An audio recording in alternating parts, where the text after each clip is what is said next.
एक समय की बात है, किसी गांव में एक भिखारी रहता था। खाने की तलब में वह हर दिन घने जंगल को पार करके किसी न किसी के घर भिक्षा लेने जाया करता था। आज भी इसी तरह वह भिक्षा लेकर अपने घर की तरफ जा रहा था, लेकिन वह आज बहुत खुश हो रहा था। उसने फटे हुए जूते भी पहने हुए थे।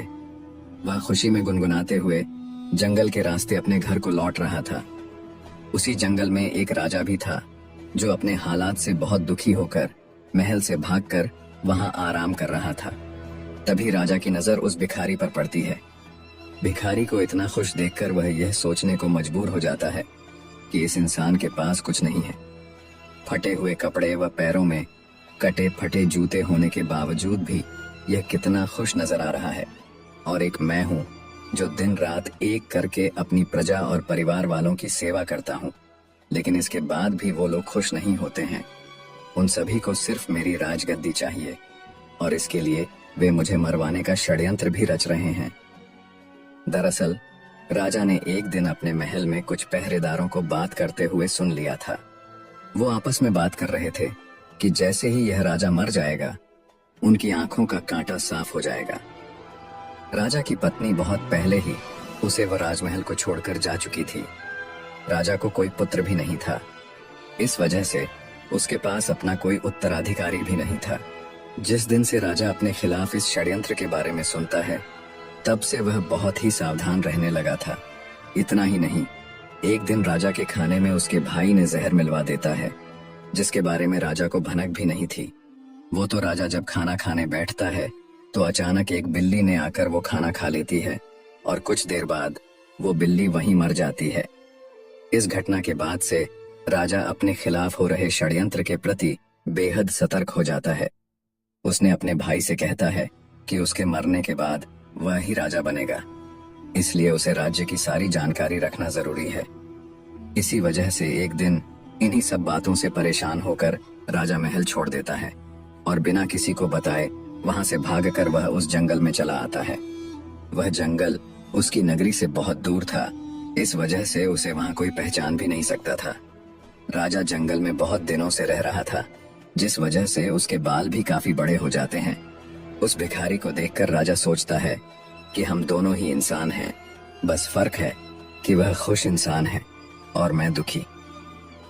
राजा जल्दी जल्दी में महल से भागकर आया था, इसलिए उसने सुंदर मोतियों की एक माला, जरी हुए जूते, कीमती कपड़े और हाथों में सोने की अंगूठियां भी पहना होता है। जब भिखारी राजा को देखता है तो वह थोड़ा पीछे हट जाता है और सोचने लगता है कि मैंने तो कटे फटे कपड़े और जूते पहने हुए हैं।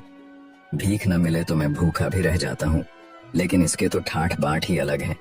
ये कितना खुशनसीब है कि इसने हीरे जवाहरात, सुंदर कपड़े और जूते पहने हुए हैं, लेकिन इसके बाद भी यह खुश नजर नहीं आ रहा है। वह ऐसे सोचता हुआ राजा के पास जाता है और उसके खुश न होने की वजह। तब भिखारी कहता है, आप तो बहुत अमीर परिवार के लगते हैं, शायद आप कहीं के राजा हैं।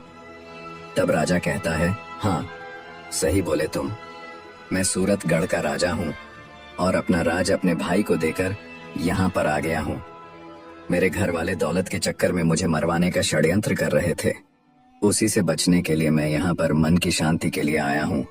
काफी दिनों से मैं ऐसी हालत में हूँ, मेरी लंबी दाढ़ी देखकर लोग मुझे भगा देते हैं। रास्ते में जो भी फल फूल मिलता है वही खाकर गुजारा कर लेता हूँ। आज मुझे बहुत तेज भूख लगी है, इसलिए मैं इधर उधर खाने की तलाश में घूम रहा हूँ। तुम्हारे पास अगर कुछ खाने के लिए है तो कृपया मुझे थोड़ा खाने के लिए दे दो। भिखारी मुस्कुराते हुए राजा की तरफ देखता है और कहता है कि अगर तुम मुझे ये सोने की अंगूठी दोगे तो मैं तुम्हें खाना खिला सकता हूँ। राजा यह सुनकर खुश हो जाता है।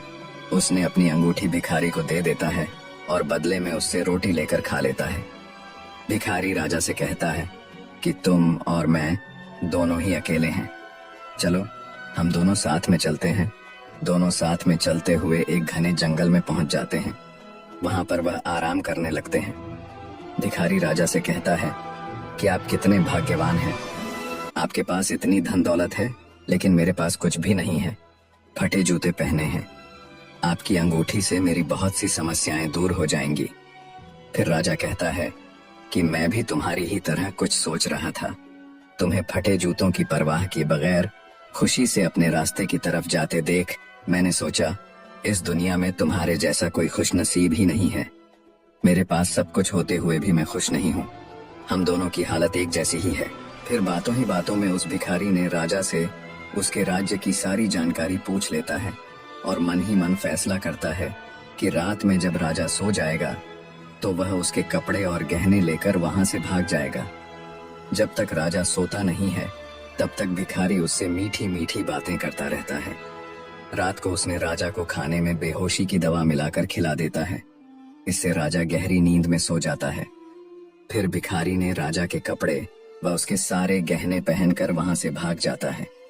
भिखारी राजा से बहुत दूर निकल जाता है, लेकिन रास्ते में उसे कुछ चोर पकड़ लेते हैं। उन्होंने उसे राजा समझकर पकड़ लेते हैं और उसका सारे कपड़े और गहने छीन लेते हैं। अब भिखारी के पास सिर्फ धोती ही बचती है।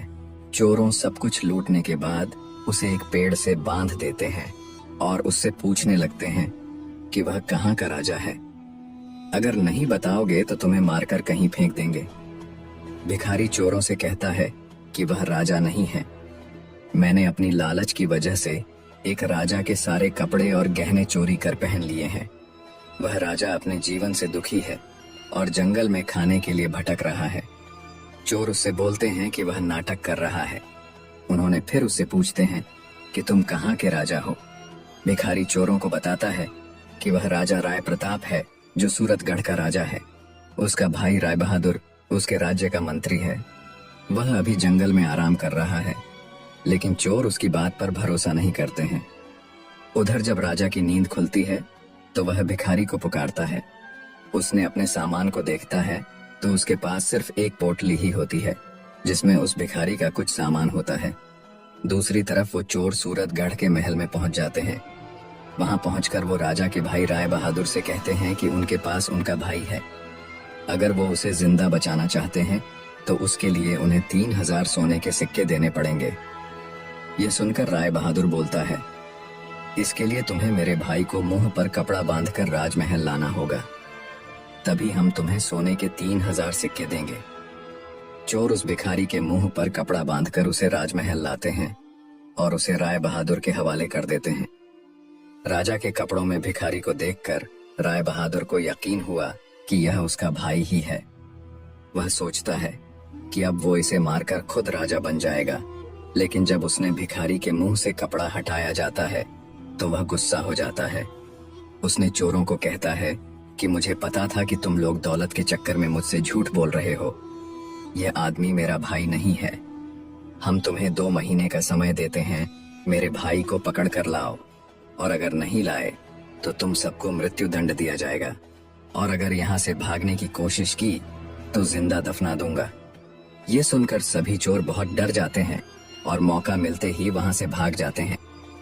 रास्ते में उन्होंने भिखारी से कहते हैं कि तुम सही थे, अब हमें बताओ वह असली राजा कहाँ पर है, फिर तुम्हें भी फिरौती के धन में हिस्सा देंगे। भिखारी बताता है कि उसने राजा को इसी जंगल में छोड़ा था, लेकिन बहुत ढूंढने के बाद भी राजा उन्हें नहीं मिलता है। उधर नींद से जागने के बाद जब राजा को भिखारी की सारी हरकत समझ आती है, उसे बहुत दुख होता है। वह सोचता है कि अब उसे कहीं जाकर अपने खाने के लिए इंतजाम करना होगा, वरना वह भूखा ही मर जाएगा। कई दिनों तक राजा भूखा प्यासा ही चलता रहता है और रूखा सूखा जो मिलता वही खा लेता है।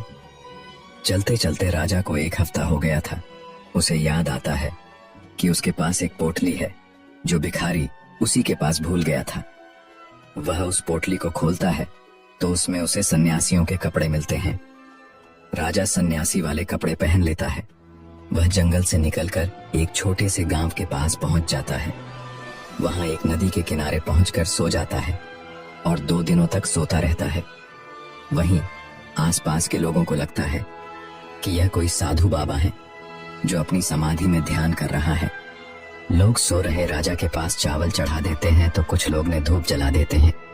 जब तीसरे दिन राजा की नींद खुलती है तो उसे अपने पास बहुत सारे फलों का चढ़ावा मिलता है। यह देखकर वह बहुत खुश हो जाता है। राजा मन में सोचता है कि सन्यासियों का जीवन अच्छा है, बिना मेहनत किए भोजन मिल जाता है। अब उसे यहाँ से कहीं और जाने की आवश्यकता नहीं पड़ेगी।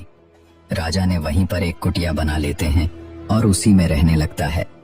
गांव के लोग उसकी पूजा करते और चढ़ावे में खाने के लिए फल और अन्य चीजें देकर जाने लगते हैं।